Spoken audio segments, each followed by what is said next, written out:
people! Welcome back to my channel. This is your Mama Sam. Hello mga amigo, amiga, kumare at kumpare. Kamusta kayong lahat? Sana lahat po kayo ay okay at safe ngayong araw na ito. At syempre, kung ako naman ang tatanungin nyo, nakikita naman ninyo ang beauty ng Mama Sam ninyo. Fresh overload pa rin, di ba? Ganyan talaga kapag umiinom ka ng maraming vitamin C plus kumakain ka ng maraming banana. Dahil sa banana, mas nakakaloka ang kagandahan ng Mama Sam ninyo. Charot! So, kamusta naman kayong lahat mga amigo, amiga? Sana lahat kayo ay okay na okay ngayong araw ng Saturday. So, happy Saturday sa atin lahat ng bonggang-bongga. So, maraming salamat sa patuloy na sumusubaybay at sumusuporta dito, syempre, sa ating Mama Sam Vlog. And hindi lang yon, sa mga bago nating subscribers. Thank you so much. Maraming salamat sa pagmamahal at support. And then, syempre, sa mga solid na makamama Sam dyan. Kaya naman may shoutout tayo sa kanila ng bonggang-bongga. So, wag na natin patagalin. Shoutout kay Rosario Balendres, si Lara High 5K, thank you so much. Snake Gem, thank you. Claire Ingles, nandyan din si Ronnie Guevara. Shoutout din kay Chris Jimenez, Games Baluyot, Cesar Anion Nuevo, Ricardo Jr. Quiñosala, Dave Velasquez, Melinda Martinez, Victoria Michael Tanada, Yaya Muhammad, maraming salamat. Julia Chong, and then Rosel 2016, thank you. Chris Bernardo, thank you so much. Barbet Elizalde, syempre nandiyan din si Carlo Magat at saka syempre si Jervy. And then of course, shout out din kay Robert Casanyas at Drip Magic. Maraming salamat sa suporta at pagmamahal. And then syempre, gusto ko rin pasalamatan si Madam Henrietta Solidad. Kanina nanood siya sa live namin ni Gaisel. And then of course, si Madam Jenaline Napaton. Gusto ko rin magpasalamat syempre kay Madam Catherine Kane, thank you so much for watching and support. At saka syempre, gusto ko rin kapasalamatan si Attorney Cornelo Dilag at saka syempre si Marvic ng bonggang-bongga. So maraming salamat. At syempre, Edhi, thank you. At may nagpapa-shoutout din sa atin, baka makalimutan ko kasi nagtatampo na. Ang ating kaibigan from San Pedro, Laguna na si GB Berano. Thank you so much for watching. At saka syempre, ang nag-iisang Diyosa ng kagandahan na si Christine Ann Perez. So maraming salamat. So yon. So marami tayong hatid na chika ngayon na talaga naman, oh my gosh, magtataas ang kilay ninyo ng bonggang-bongga sa mga pag-uusapan natin ngayon. Kaya guys, huwag na nating patagalin ang ating mga chika. Para sa una natin chika, ito nga, sa mga nagtatanong, kailan ba talaga ang Miss Grand Philippines? Kasi sabi nila, March 2025. Mama Sam, April na ngayon, bakit wala pa silang screening? Ay nako, kayo naman. Para naman kayo pabago-bago. Parang Miss World lang yan. Mag-a-announce sila ng date na ganito ang kanilang Miss World, tapos uurong, ganon. Marami silang rason, lagi na lang urong sulong. So, hindi ko alam. So, sabi nila March, tapos ngayon, baka April, baka umabot na yan ng May. Tapos, baka dumating na sila sa punto na ang kanilang Miss Grand ay sa September na. Kung kailan aalis na uli yung kandidata. Eh, di ba? Ganon din naman yung nangyari noon last year. Sabi nila, magpapa-Miss Grand sila ng March. Tapos hindi naman natuloy, naging June. Tapos hindi naman natuloy, tapos naging August. Tapos hindi na naman natuloy, naging September na. So ngayon parang feeling ko baka sa ano na sila magpa-Miss Grand sa June. Ganon! Abangan na lang natin. Hindi ko alam kung kailan to, pero syempre umaasa tayo na sana magkaroon na sila ng screening ngayong buwan na to after ng Holy Week. Kasi syempre, di ba, kung plano nilang magpa-Miss Grand after ng Miss Universe Philippines, dapat ngayon pala may officially candidates na. O baka naman hinihintay nila yung mga matalo dito sa Miss Universe Philippines at magsisalihan sa Miss Grand.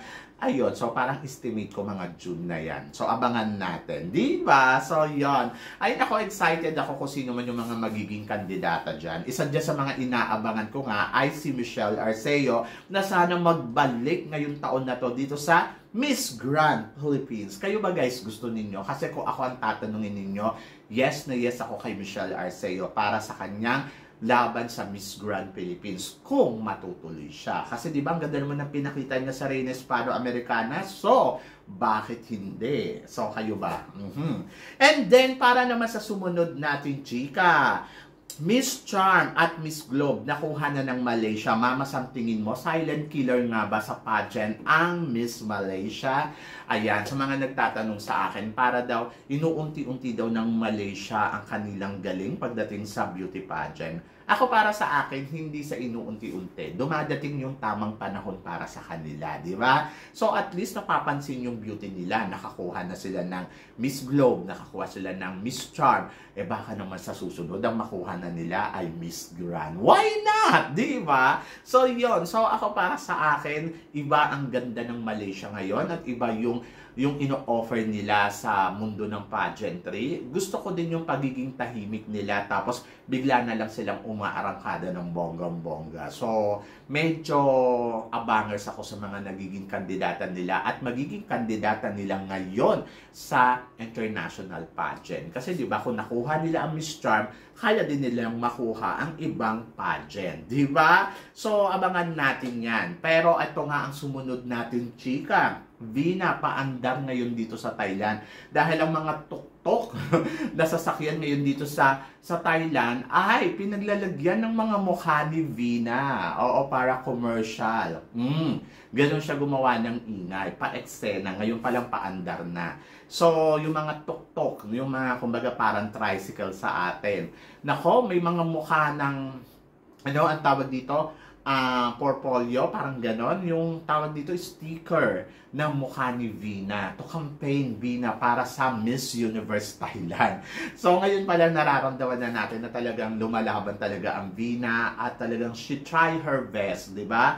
Pero yung mga ganitong eksena, parang ang dating sa akin ay nagmumukha siyang trying hard sa kanyang mga ganap. Kasi parang feeling ko after niya makabenta ng milyon-milyon, ngayon naman ganito naman yung eksena niya, ay parang feeling ko naman si Vina ay sigurado nang makukuha ang Miss Universe Universe Thailand crown dahil sa ipinakitang gilas na nga sa pagbebenta ng produkto ng organization. Pero ngayon, parang nagulat ako, may ganito pang paandar, naloka ako ng bonggang-bongga, parang ano ba, Vina, di ba? Tatakbo ka bang mayor? Charot. So yun, nakakaloka lang kasi yung mga ganitong paandar at ganitong eksena na she make noise, she make louder sa social media, and then ayun nga, pinost pa nila sa social media na kung ano yung mga ginagawa nilang eksena. So, medyo parang, ano ba, parang feeling ko ay take it easy. Dapat, yung parang nandoon ka lang sa momento na dapat nandoon ka lang sa laro na dahan-dahan. Ipakita mo yung galing mo. Ipakita mo yan sa entablado yung ingay mo. Di ba? Kaysa naman yung nandiyan ka, gumagawa ka ng eksena. Kasi pag once na nagkaroon ka ng matinding kalaban at ipinanalo yon, baka ikaloka mo to ng bonggang-bongga. Kaya take it easy, Vina. Siguro dapat ang gawin mo lang ay i-prepared mo ang sarili mo para sa kompetisyon na lalabanan mo. Kaysa may mga ganito pang paandar, nakakaloka kasi. Di ba? So, dapat ganito ba ang gawin ng mga kandidata na lumalahok sa bawat national pageant, gumawa ng ingay at paandar? Oh my gosh, windang naman ako ng bonggang-bongga. Pero eto, mas na windang ako dahil si Michelle D paandar sa Magic Ball ng ABS-CBN. Yes! So naganap nga kagabi ang eksena dito sa ABS-CBN, ang kanilang pa-red carpet para sa Magic Ball nila. At syempre, dumating ang Reyna. Ayan nga ay si Michelle D. At kung saan naman nakita naman natin ang kagandahan ni Michelle D. Talaga wala naman akong masabi. Very grand entrance, grand rampa, grand Reyna. O, di ba? So, yun. So, nakakatuwa lang kasi syempre, nakikita natin si Michelle D kahit tapos na yung kanyang reigning queen bilang isang Miss Universe Philippines at bilang pambato natin sa Miss Universe, ay nakikita pa rin natin nang namamayagpag ang karera na meron ng ating Reyna, di ba? Na si Michelle D. So, I hope na sana matuloy siya sa Miss Grand kung ayun nga talaga ay totoo yung mga nababalitaan natin. At sana mapaghandaan niya to ng bonggang-bongga kung sakaling sasali siya. Pero for now, ang masasabi ko talaga ay napakabongga talaga ng isang Michelle D. Isa kang tunay na reyna, diba? So, yun, nakakaloka. So, I'm so excited for her kung sakaling rarampa man siya. Pero ito, ma-excite kaya tayo dahil nag-send off na nga ang ating magiging pambato sa Miss Eco International na si Alexi Brooks. Yes, talagang handang-handa na at ready-ready na ang ating reyna para sa laban niya dito sa Eco International. So, anong chika natin dyan? Ang chika ko dyan ay congratulations ngayon pa lang. Dahil naniniwala ako na lahat ng paghihirap, lahat ng pagod, eksena na talagang pinaghandaan ni Alexi Brooks para sa magiging laban niya. At nakita naman natin na talaga naman she work hard, di ba? And I hope na sana ay mag-feedback sa kanya ng bonggang-bongga. Yung ano ba, mag-feedback yung kanyang hirap, pagod sa paghahanda dito sa Miss Eco International. Ako para sa akin, magiging madali ito para kay Alexi Brooks dahil alam naman natin na talaga namang ginagawa ni Alexi ang kanyang makakaya para sa laban niya dito sa Miss Eco International. And then of course, I'm so excited na kung ano ang eksena na maipapakita niya. So, laban lang, sabi ng ganon. So, naniniwala ako na kakayanin niya yan ng bonggang-bongga, di ba? So, I'm so excited talaga para kay Miss Alexi Brooks. So, ito, mas exciting dahil syempre, pambato ng Venezuela para sa supranational ang kanilang Miss at Mr. ay handang-handa na. Mama, Sam, tingin mo, mag-dominant kaya ang pambato nila? Well, ang masasabi ko ay abangers ako dyan. So, yun. So, nakikita naman natin na talagang bongga ang kanilang reyna at bongga din ang kanilang hari. So, parang feeling ko ay talagang mamamayagpag sila ng bonggang-bongga. Pero, syempre, inaabangan ko pa rin kung sino ang ating itatapat sa kanila. So, syempre, meron na tayong reyna si Tara Valencia. Diyos ko, my God, I'm so excited na for Tara. Pero, syempre, mas excited ako kung sino ang ipapadala naman nating hari na ilalaban nga natin dito sa supranational. O, diba? So, yun. So, pero ngayon pa lang, syempre, good luck and wish all the best para sa pambato na Venezuela. So, yun. At ito ang sumunod na chika. Mama Sam, ano naman ang masasabi mo sa Continental Queen with Miss Universe na ngayon ay ume-eksena nga sa Bangkok, Thailand. At least tinupad ni Kun An kung ano yung pinangako niya dito sa mga reynang to, di ba? So, nakita naman natin na may eksena sila dito ng bonggang-bongga at magkakaroon pa sila ng parade, mga ganon, para sa Songkran. So, hindi ko pa sila nakikita kasi nga galing nga ako sa trip ng aming trabaho. At ngayon, so syempre may free time ako na makita tong mga to. So, siguro magkakaroon ako ng opportunity na mamimit ko din tong mga reyna ng Miss Universe Continental Queen. So, syempre excited akong ma-meet si Chelsea Manalo in person. And then, ayun, so mabibigyan ako ng opportunity at natutuwa naman ako kay Chelsea kasi nakita naman natin na ginagawa naman niya yung best niya, di ba? As a queen, as a continental queen. So, now, I understand kung bakit sila ang napili, kung bakit sila ang nakuha. Pero ang napansin ko lang hindi sila close ni Miss Nigeria, di ba?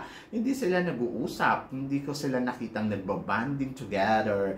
Pero mas close ang reyna natin kay Miss Peru. And doon naman sa Miss Universe, talaga namang close sila. Pero siguro, dahil magkakasama na sila, sana ay mabigyan sila ng opportunity na makapag-usap sa isa't isa, di ba? Kasi yun naman yung importante, yung magkaroon sila ng relationship na tinatawag at ayun nga. So, abangan natin ng bonggang-bongga. Di ba? Diyos ko, nakakaloka. Ay, nakawindang naman ako. Pero ito ang sumunod na chika, Gloria Diaz. Nagmaasim. Ang ating Miss Universe ay nagsalita tungkol sa mga pagpili ng mga nagiging reyna nga natin na inilalaban sa international pageant. And then sinabi din ni Miss Gloria Diaz kung ano ang ayaw at gusto niya. So, very frank talaga ang Gloria Diaz at ayan ang isa sa mga nagugustuhan ko sa kanya. Very prank pero masasabi mong may laman, hindi yung kemi-kemi lang. So, ako para sa akin, I completely understand ko ano yung sinasabi niya. And then, nandoon nga na tama naman, di ba? It's a beauty contest. So, dapat kumuha tayo ng maganda, kumuha tayo ng performance level, hindi yung parang robot train or mga chubachenes na sinasabi nga ni Miss Gloria Diaz. So, ako I totally agree doon sa mismong sinabi niya na hindi dapat tinitignan o nagiging basihan natin yung Q&A para lang masabing magaling ang kandidata. So, dapat nandoon din talaga na yung pinapakita niya, very beauty queen ang datingan. So, yon. So, ako agree ako doon. So, totoo lang. And then, tignan natin in the future kung makakakuha nga tayo ng isang kandidata na tulad ng sinasabi ni Miss Gloria Diaz or pakinggan kaya si Miss Gloria Diaz ng mga organization ng bawat national pageant natin. So, yon. So, looking forward ako dyan ng bonggang-bongga. But, Gloria Diaz is Gloria Diaz. She is a Miss Universe.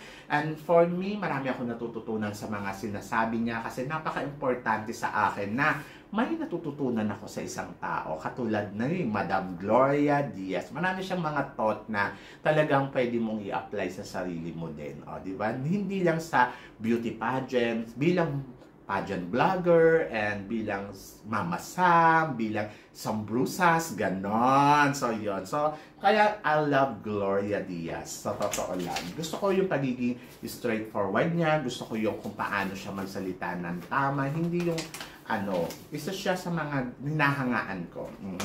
And then, eto na nga, Diyos ko, marami nga nagtatanong, Mama Sam, tingin mo, pwede kayang mag-last to standing ngayon dito sa Miss Universe Philippines? Sina